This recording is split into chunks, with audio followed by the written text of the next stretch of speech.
Policy frame work میں جو next priority ہے وہ انہانسڈ ایکوٹی کی ہے ایجوکیشن میں، ایکسس میں اور پارٹیسپیشن میں. ایکوٹی جو ایجوکیشنل ایکسس اور پارٹیسپیشن میں، اس کی دو ڈائمینشنز ہیں. نمبر ایک تو فیئرنیس ہے، جس کے اندر ہم یہ سمجھتے ہیں کہ جو ایک شخص کے ذاتی حالات اور سماجی حالات ہیں اور جس کے اندر اس کا جینڈر شامل ہے، اس کا سوشو اکنامک سٹیٹس شامل ہے اور اس کا ایتھنک اوریجن ہے، یہ ایک آبسٹیکل نہیں ہونا چاہیے اس کی ایجوکیشنل اچیومنٹ کی طرف. اور پھر انکلوژن کی بات جب ہم کرتے ہیں تو اس کا یہ مطلب ہے کہ جو ایجوکیشن فار آل ہے، سب کے لیے جو ایجوکیشن ہے، وہ جو بیسک منیمم سٹینڈرڈز ہیں وہ سب کو پرووائڈ کیے جائے. ایکوٹی کو انشور کیا کرنا ہے؟ یہ کہ جو ڈفرینسز ہیں ایجوکیشنل آؤٹ کمز کے، یعنی ایجوکیشنل اچیومنٹ کے، وہ کن چیزوں پہ بیسڈ نہ ہوں، ان چیزوں پہ جس میں اس کا سوشو اکنامک سٹیٹس ہے، ان کی انکم ہے، ان کا جینڈر ہے،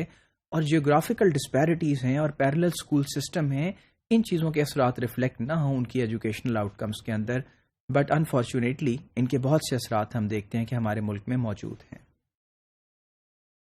اور پھر ایکوٹی جو ہے اس کو ایک ہیومن رائٹس کے طور پہ بھی ہم دیکھتے ہیں کہ ایک امپیریٹو کے طور پہ بھی سامنے آتا ہے، جس کے اندر جو صوبہ سندھ ہے اس میں ہم یہ دیکھتے ہیں کہ یہ گارنٹر ہوگا ایجوکیشن کو جو تمام لوگوں کو پرووائڈ کی جائے گی، اور پھر کس طرح سے کہ وہ اویلیبل بھی سب کو ہو، اسیسیبل بھی ہو، اور پھر اس کے بعد ایکسیپٹیبل بھی ہو اور اڈیپٹیبل بھی ہو ان کے نارمس اور ان کے کلچر کے مطابق. سو دس از ون ریسپانسبلٹی.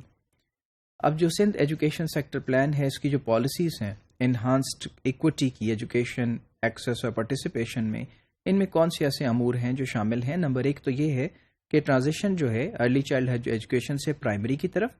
پرائمری سے مڈل کی طرف اور پھر سیکنڈری ایجوکیشن کی طرف، یہ ایک پرائیورٹی ہے.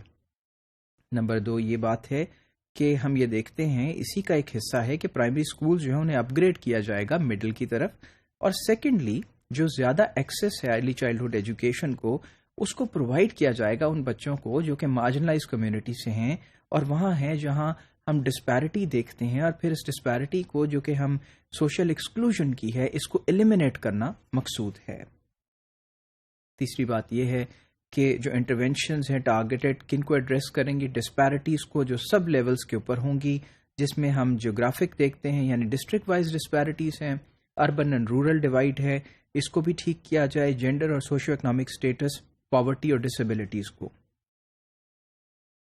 اور اسے کس طرح کیا جائے گا کہ سپورٹ کریں گے ہم ایسی میجرز کو جن میں بچوں کو اسٹائپنڈ دیا جائیں گے اور کنڈیشنڈ کیش آفرز جو ہیں ان کو دی جائیں گی، اور ان کے ہاؤس ہولڈ کو سپورٹ کیا جائے گا تاکہ وہ موٹیویٹ ہو سکیں ایجوکیشن کی طرف. اور پھر اپروپریٹ فزیکل اور لرننگ انوائرمنٹ جو ہے اس کو گارنٹی کریں، جس سے کیا ہوگا کہ انرولمنٹس جو ہیں وہ پروموٹ ہوں گی، ریٹینشن یعنی بچے اسکولوں میں رہیں گے، ڈراپ آؤٹ نہیں ہوگا ریٹ زیادہ، اور لرننگ جو ہے یہ بھی ہو پائے گی.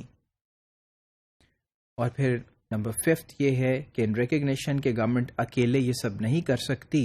کہ بچوں کو ایجوکیشن دے اور فری کمپلسری اسکولنگ کرے، تو ایجوکیشن جو ڈپارٹمنٹس ہیں یہ پرسو کریں گے ایسی پالیسی کو جو کہ پبلک پرائیویٹ پارٹنرشپ کے طور پہ سامنے آئے، تاکہ سب لوگ اس کے اندر اپنا حصہ بٹا سکیں.